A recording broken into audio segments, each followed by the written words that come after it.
All right, and today we got Cloud9 versus 100 Thieves. Cloud9 coming off of a stellar victory, 100 Thieves coming off of a hard loss. And so we're going to see Cloud9 looking to just continue their streak, 100 Thieves looking to bounce back against the Titan of NA, with Cloud9 showing just continued performance after a stellar performance last year, really not showing any signs of slipping, looking to continue their dominant performance in the LCS here. We've got bans from Cloud9 going heavily towards Meteos, denying him the Graves, the Trundle, making sure that jungle is denied some of those safer, more power picks. Syndra going out, making sure Ryoma does not have that one as well.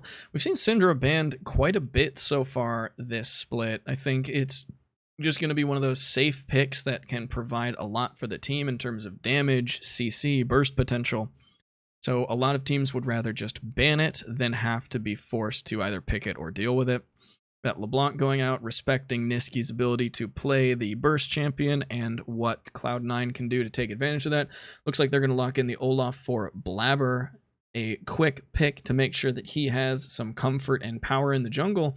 Olaf able to take a very early dragon by himself if 100 Thieves are not making sure to have vision on that area. So I'm expecting him to start blue, work his way down towards the dragon pit, and just take an early dragon by himself if 100 Thieves are not in a position to contest that. 100 Thieves, on the other hand, locking in a safe pick for their top laner with that Ornn. No top lane picks have actually been banned, so everything really available on the table for them there, choosing to go with the team fight potential and the safety that Ornn provides, as well as those upgraded items for someone like Aphelios there, going to try to make that late game hyper carry even more of a hyper carry. And it looks like that game got pulled back. Might have been an issue with some lock-ins, some of the bans here. Let's go ahead and jump back in. No issue. It looks like just a glitch in the programming. We've got Kindred locked in for Meteos. He's going to go ahead and get his jungle pick. Something with a little bit of early game potential, a good amount of burst damage if he gets the 1, 2, 3 off of the E. And then on Cloud9's favor, they are taking the safe lane, the poke lane, with the Ezreal Yuumi. Sven and Vulcan taking their picks early. Vulcan not looking to have any kind of real roaming potential. Yuumi doesn't really leave the lane too much. 100 Thieves have not locked in a support. No supports are banned. And I stand corrected. Lulu being taken away, going to remove that shield and safety potential. Going to take that away from Aphelios, because that's just a good combo down in that bot lane. A very good support to protect someone who is otherwise very immobile and doesn't have a lot to really get himself out of any bad situations, other than just trying to kill whoever it is that is putting him in a bad situation, which he has a really hard time doing early on. 100 Thieves banning away that Zoe, which, again, another champion Niski has shown a very strong performance on, taking away a couple assassins from him and making sure that he can't just get in and remove Cody-san on that Aphelios. No mid laner picked for either team, so we're seeing 3 out of the 4 bans here go, or 2 out of the 4 bans go towards mid lane. Could be 3. Mid lane Lulu is something we have seen before, but not something that I would expect from either of these teams. Ryoma and Niski both being players that play carries quite a bit. Ryoma having Ghost right now, so not sure what that might mean for him. Maybe a Rise in the mid lane? That would be an interesting choice. Niski continuing to opt for that teleport, which we have seen him have before. Give Cloud9 some more global pressure and allow him and Licorice to jump into wherever he is needed. We're seeing that Nautilus be picked, which an interesting pick for Aphelios. Instead of opting for safety in the form of shielding or speed ups or ways to get out, instead opting for CC and the ability to go in. Now, Nautilus and Aphelios don't really have ways to get out of a fight, so it looks like they are going more for the ability to engage heavily onto that Ezreal Yuumi, as opposed to play safe, backed up, and make sure that they are kind of safely able to just weather the storm that their poke will be, instead opting to take the fight to them before they even have to deal with the poke, which that's a pretty good strategy to me. I can see the merit here, especially with later in the game, the Nautilus then paired with Ornn. just allows 100 Thieves to go into the fight very, very heavily. That's going to be a Galio for Niski. That's going to be a Azir for Ryoma. So 100 Thieves playing a very late game focused comp. Their scaling is incredible with Aphelios, Azir, and Ornn.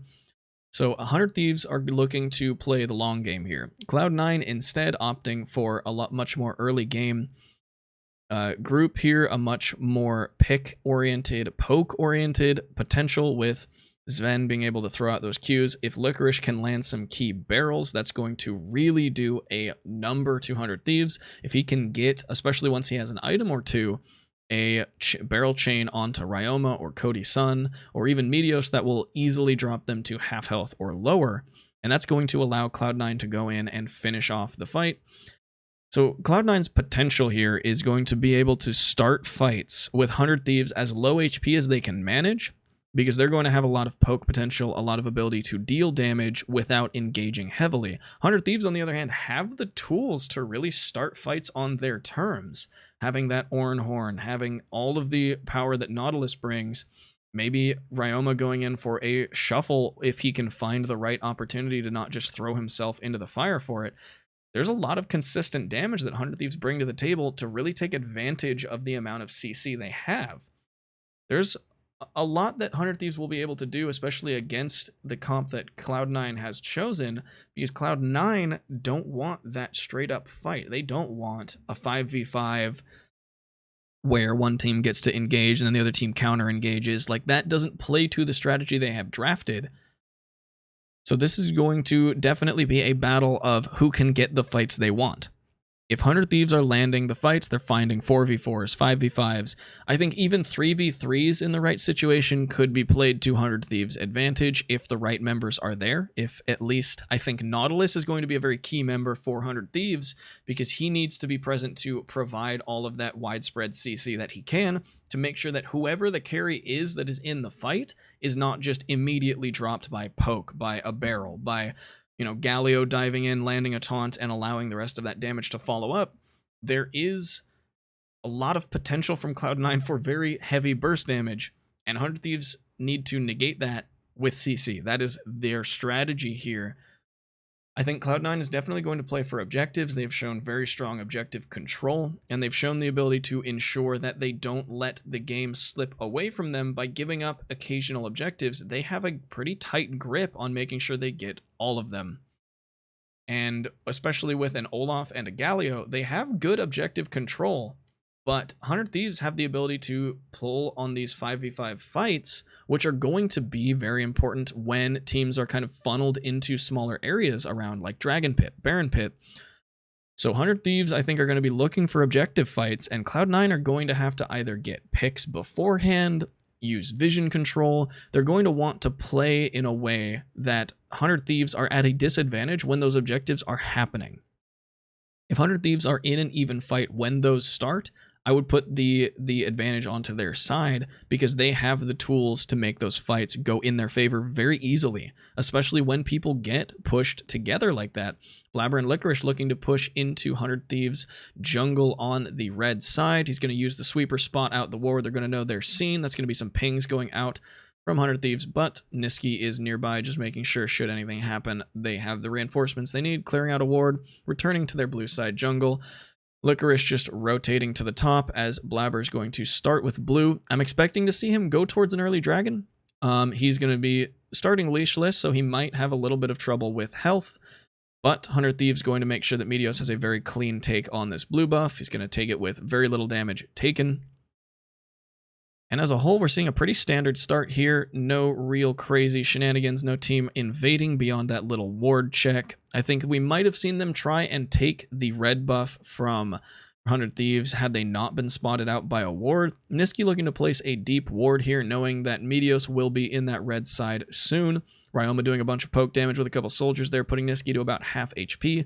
Niski's going to have a bit of a tough time in this lane. I think his melee champion against an Azir, who can play very safe, play with a farther attack range than a lot of champions have, normally even other ranged champions, he's going to be able to play very safe.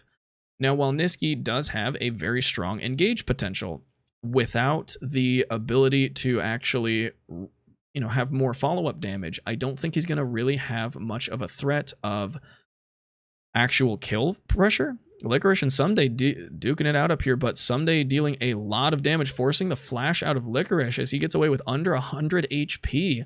Licorice trying to do a lot of poke here, trying to really make some havoc for Someday, but instead just taking a lot of damage in return. Meteos is nearby, so they may be looking to try and take a kill onto Licorice here. Licorice burning all of the charges on that Corrupting Potion, going to get him back to half HP, half mana, be about even with Someday once again, but Someday has those biscuits that are going to allow him to stay in the lane here. A good Arcane Shift from Sven going to cancel out the actual drag from the Dredge line. Still going to take a little bit of damage, but the Yuumi shield and heal is going to really negate a lot of that. Meteos waiting in the wings here. They're going to go onto Licorice. Licorice going to use the barrels to get a speed boost, but dodge the knockup from Someday, eating the oranges to gain a little bit of health, but it's not going to be enough. The damage will follow up. Even though he dodged all the CC, couldn't quite survive. Going to end up picking up a Cull there as First Blood goes over to 100 Thieves, burning that teleport to get back to lane as soon as possible. Make sure that Someday will not be able to get a free recall there. Meteos jumping back as Blabber is nearby with the double buff, would have been able to take him down very easily. Taking this top lane Scuttle Crab, has Blabber already took the one down by Dragon Pit. Cloud9 having a little bit of vision control down there, nothing too crazy. The ward that 100 Thieves had in the bot side jungle about just running out, giving total darkness around the Dragon Pit as Dragon is up in less than a minute. Cody Sun looking to get a bit of damage onto Sven, but the shield from Yuumi going to do most of that. Make sure that he really doesn't take much. Vulcan just keeping Sven topped up, allowing him to continue to CC or CS, and Stunt looking to make sure his presence is known, but not too heavy engage here. Sven just CSing from far back with the Qs more than with auto attacks. A couple CS behind, nothing major, nothing really notable. No CS leads really forming, aside from jungle, where Blabber has put that the time that Meteos spent ganking to good use for him, getting a 10 CS lead there, getting a little bit of a gold lead, but the assist from Meteos going to provide him with some money as well. Licorice trading with Someday, but Someday really utilizing the advantage of that brittle ability, or the brittle passive, getting the big percent health auto attacks onto Licorice and making sure these trades are going pretty well in his favor. Licorice utilizing that grasp in the way that Gangplank can, where you just use the minions to get that stack going and then fire off a Q to get the grasp stack, because the Q applies those on hit effects, counts as an auto attack, it gets you the stack, so he's going to be able to get a lot of bonus HP here. 100 Thieves just starting the dragon as Blabber is nearby, but Cloud9 do not have a lot of presence in bot lane. Mid lane could rotate down. Blabber not even heading towards that area, so I don't think Cloud9 is even really aware of this. They're going to be a little too late as the dragon, first dragon going over to 100 Thieves, making a really good play here as they know that they have a lot of that team fight advantage, and with Cloud9 not having any priority there, that's going to be an easy one for them to take. And that's going to be, I think, the game plan for 100 Thieves here, is that they want those fights that Cloud9 doesn't have advantage.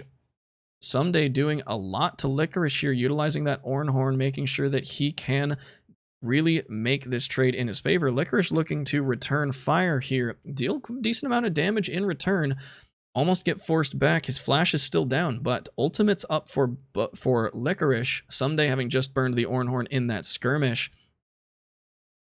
Licorice just looking to keep getting those grasp procs, looking to keep having a little bit of pressure here, but with the tankiness that Someday has with those health rocks, with the biscuits, the refilling pot, Someday can stay in lane pretty heavily. He can endure a lot of all of these Qs and make sure that Licorice feels some pain in return. Blabber and Meteos nearby. Blabber looking for the gank. Meteos as well. Blabber about to walk into Meteos. He's going to get spotted. A little bit of a trade damage there. Both teams well aware of the stakes, but 100 Thieves bringing Ryoma up. Ryoma's going to deal a lot of damage to Blabber, but he's going to jump in onto Meteos. The Niski using that ultimate to come in. The ultimate from Licorice going to finish off that last bit of health onto Meteos, making that a 1-4-0 trade in Cloud9's favor. Niski staying to help push in the top lane, and they're looking for a dive onto Someday, it looks like. Blabber making sure that he is not able to just leave the lane. He's going to try and flash the taunt, but he flashed early. It didn't actually stop any CC from going through, and that's going to be a taunt or a flash burned and another kill over to Cloud9 as they get away cleanly. A couple of turret shots going on to Niski, but not enough to actually kill him, and that's not quite going to be the first plate onto that turret unless Blabber stays and finishes that off. They're just going to let the turret kill off those minions, and it looks like he did get that turret plate, so that's quite a bit of gold going over to Cloud9 for that. A kill, a turret plate, a really good play in the top lane, taking advantage of Someday and Licorice really skirmishing pretty heavily, neither of them being at full health for very long. Meteos now looking to counter jungle a little bit, take the red buff away from Blabber. He's going to drop a vision ward, make sure he is not seen here, and this is going to cleanly go over to him as Stunt just roaming a little bit into that tri-brush, making sure that there's no one nearby. He's going to keep taking that side of the jungle there. And looking at this replay, Meteos spots Blabber, gets a good bit of damage onto him, thinks Ryoma is ready to help him out, but Blabber flashes in onto Meteos, deals a bunch of damage very quickly, and then the ult from Licorice deals just enough damage. Meteos being on the edge of it when he fell, another couple steps, if he had just a little more health, he would have been able to get out of that. And then Cloud9 just doing a very clean dive here. Someday flashing early, not waiting out for the point where he could actually get away from that taunt. Taunt just making sure that Cloud9 has no trouble taking that. No CC coming out, no knock up. A very easy, well done gank by Cloud9. And now Niski starting to get a little bit of damage here. He's got the ring, he's got the Hextech Revolver, allowing him a bit of AP, allowing him to clear the jungle a little better. Blabber spotting out Meteos at his red buff here. Meteos going to smite it away, but Blabber using the ultimate, forcing the ult out of Meteos. Someday utilizing the Ornhorn, but Niski here to help out. Meteos going to fall. Ryoma and Someday looking to continue the fight, but Niski going on to Someday. Licorice now showing up to help the fight. Blabber just waiting in the wings here. Ryoma's not done. He wants Niski. Licorice going to force them back. And that's going to be another 1-for-0 in Cloud9's favor as they take down Meteos. Dragon is up in less than a minute. Rift Herald still on the table. Both teams have a ward on to the Rift Herald, so both would know if something were to happen there. Licorice taking that cull. He's about halfway through it now. So he's getting, a decent amount of gold from that, but otherwise pretty even in the top lane, aside from a small CS lead over to Licorice, about 15 CS.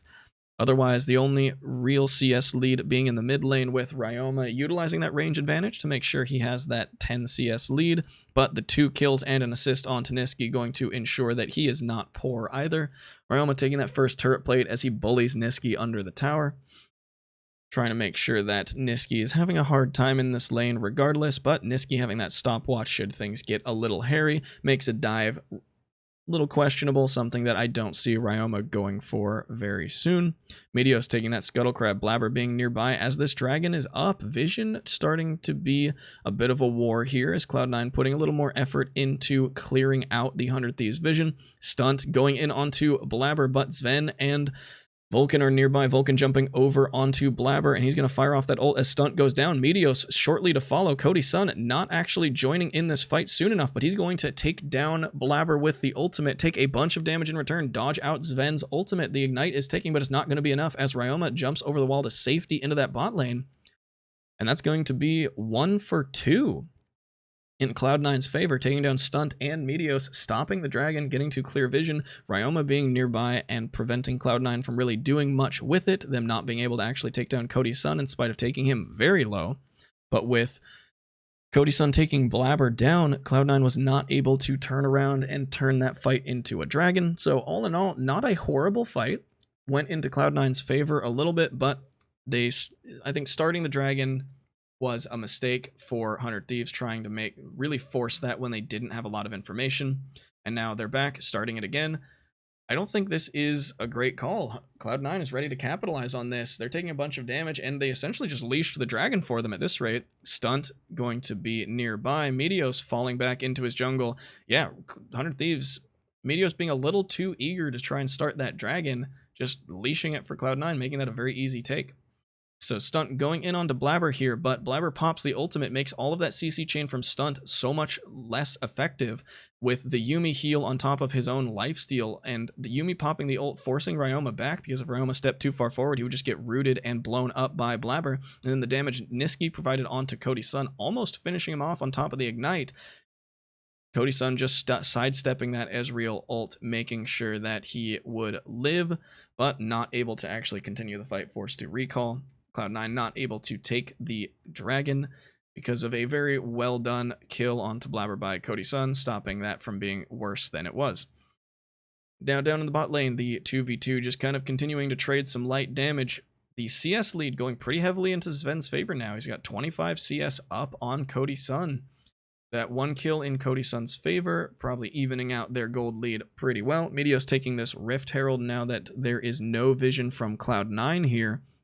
This should be pretty free over to 100 Thieves, but Blabber utilizing that flash going in onto Ryoma, and Niski just looking to finish it off, but the combined Q from Niski and the axe throw from Blabber going to be enough. They're going to go in knowing Meteos is here. Niski's going to go in the back. He knows where he's going to be, but it looks like they decided not to engage. Blabber falling back to the mid lane, instead choosing not to try and grab Meteos there someday, having rotated down towards that area. I think they just didn't have enough vision to want to go there, having no wards in that topside red jungle. Blabber waiting here, knowing that Stunt is right here, going to go and try and get this scuttle, but Stunt looking to stick around, looking to try and make some havoc here. But he doesn't know that Sven and Niski are right here. He's going to get blown up. Ryoma teleporting into the backline. He's going to go in onto Blabber, but Niski's going onto him, looking for some CC here. He's going to get the knock up. He's going to get the taunt, maybe?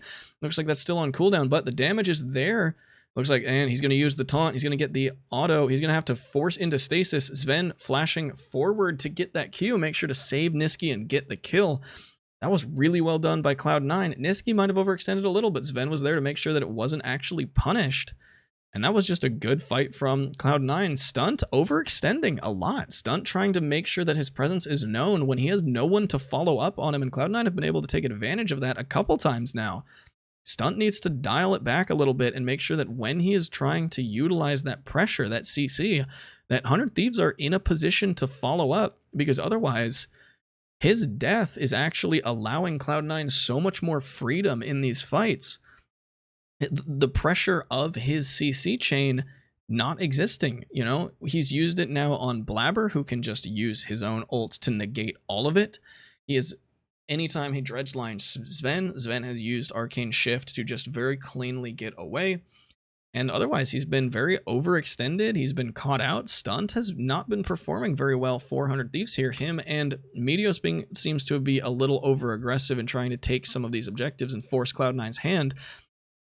100 Thieves really needs to get together and group up and be ready for a 5v5. Be ready for these combined fights. They're coming into these fights really staggered, and it's allowing Cloud9 to use their burst potential to make sure that these are never even fights. Gotten a decent lead in Cloud9's side so far. 8 kills to 2, 5,000 gold up at 15 minutes. That's a completed item onto the Ezreal. He's got his Manamune. He's finished that cull. So has Licorice in the top lane, so that's a good bit of gold over to them. Blabber looking to maybe make something happen here with Licorice. Someday and Meteos just forced to back up a little bit.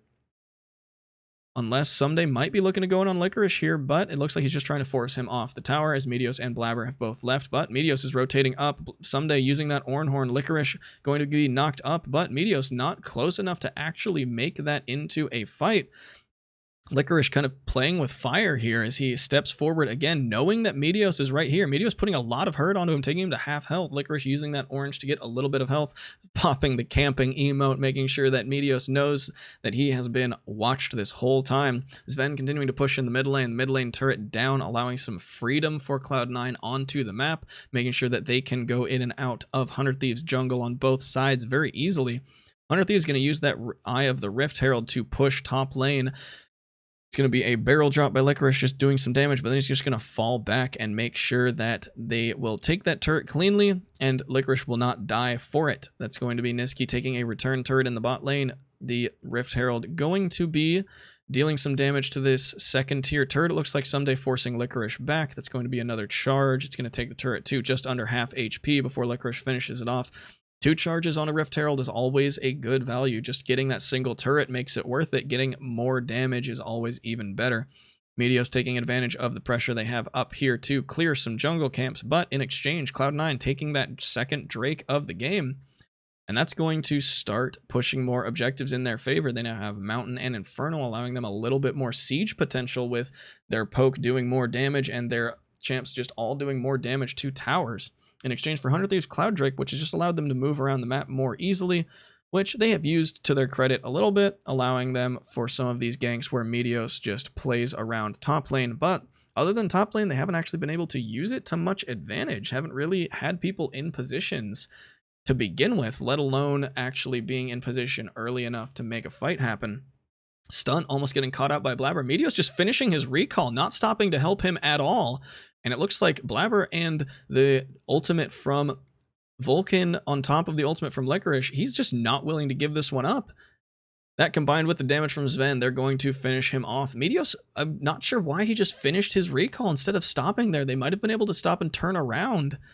Instead, he's just finished the recall, got out of there, and ended up leaving Stunt to die, which Stunt proved he had the ability to survive for quite a bit and get out. A kind of questionable decision there, but a kill over to Cloud9, going to give them some more pressure as the lockup from Stunt not present to stop them from sieging in both mid lane and bottom lane. Sven able to put a lot of hurt and really just negate any poke thanks to the healing from Vulcan. Vulcan running both heal and exhaust, so if anyone wanted to try and go hard onto Sven, they are able to utilize the arcane shift, utilize those summoners, get out of that fight very easily. Sven and Vulcan really not scared of much in these skirmishes, able to disengage cleanly, re-engage if they want, if they so choose, able to poke for a lot of damage, able to heal through any return damage. It's just a very safe combo with the Ezreal Yuumi that allows for quite a lot of potential here.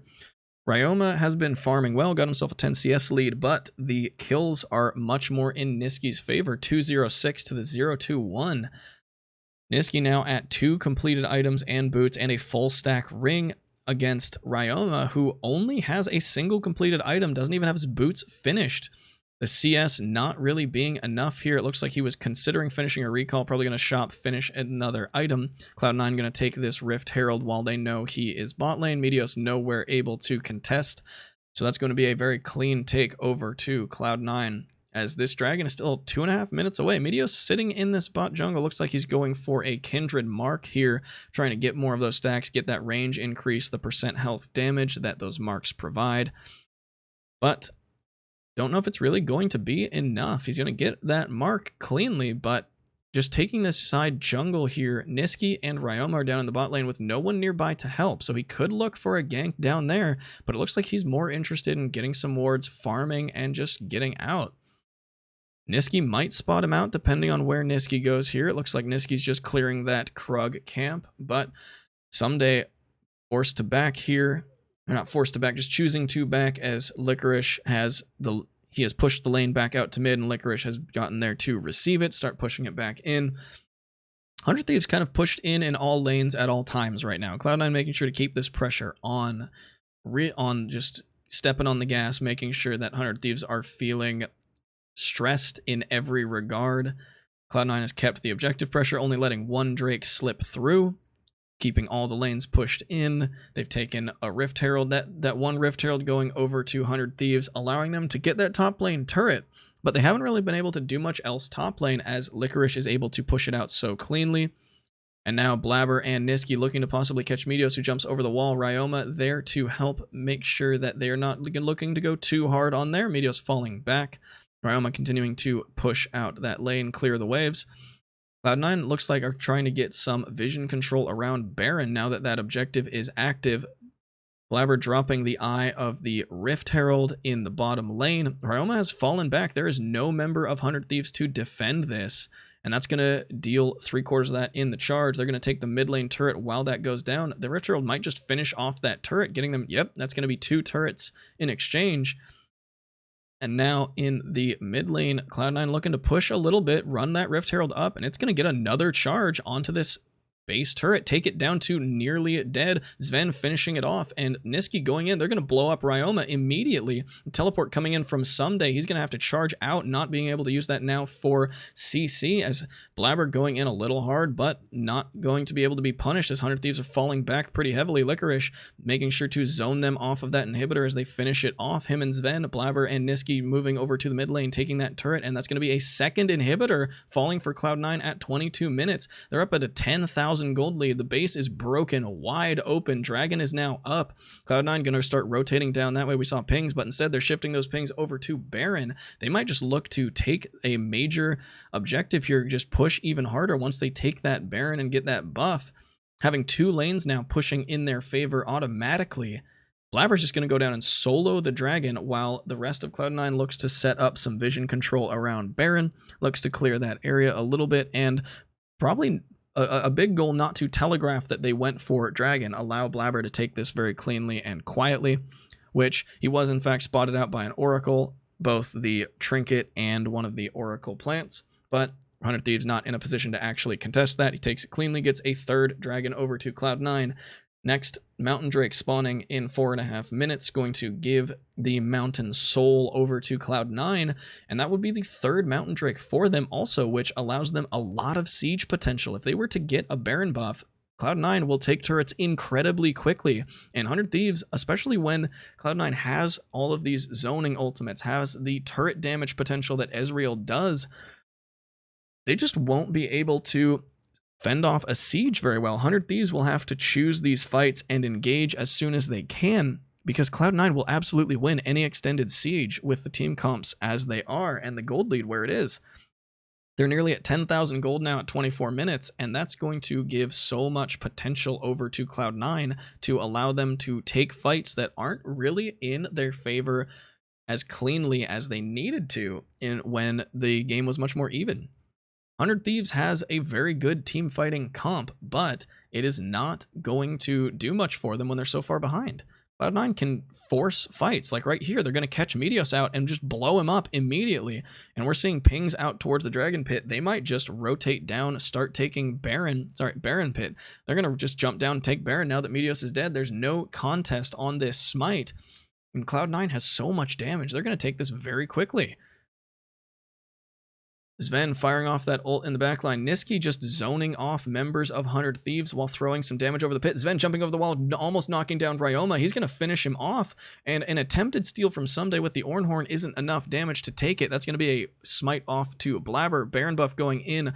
Meteos and Ryoma still down. Niski going to finish off Stunt, and they're going to just siege in, take this top lane. Bottom and mid lane are pushing in with minions already, so this is a horrible situation for 100 Thieves. One of their carries down. Baron buff on Cloud9. They're going to take this final bit of the base if they want to, but instead they're just choosing to fight. Knock up two people. Meteos really not putting any damage down. Someday just getting railed on by Blabber as Niski, Sven, and Licorice are able to continue to just freely put damage out. Blabber being a great frontline tank and a menace for 100 Thieves, as with his ultimate, these CC chains that 100 Thieves have picked just can't stop him.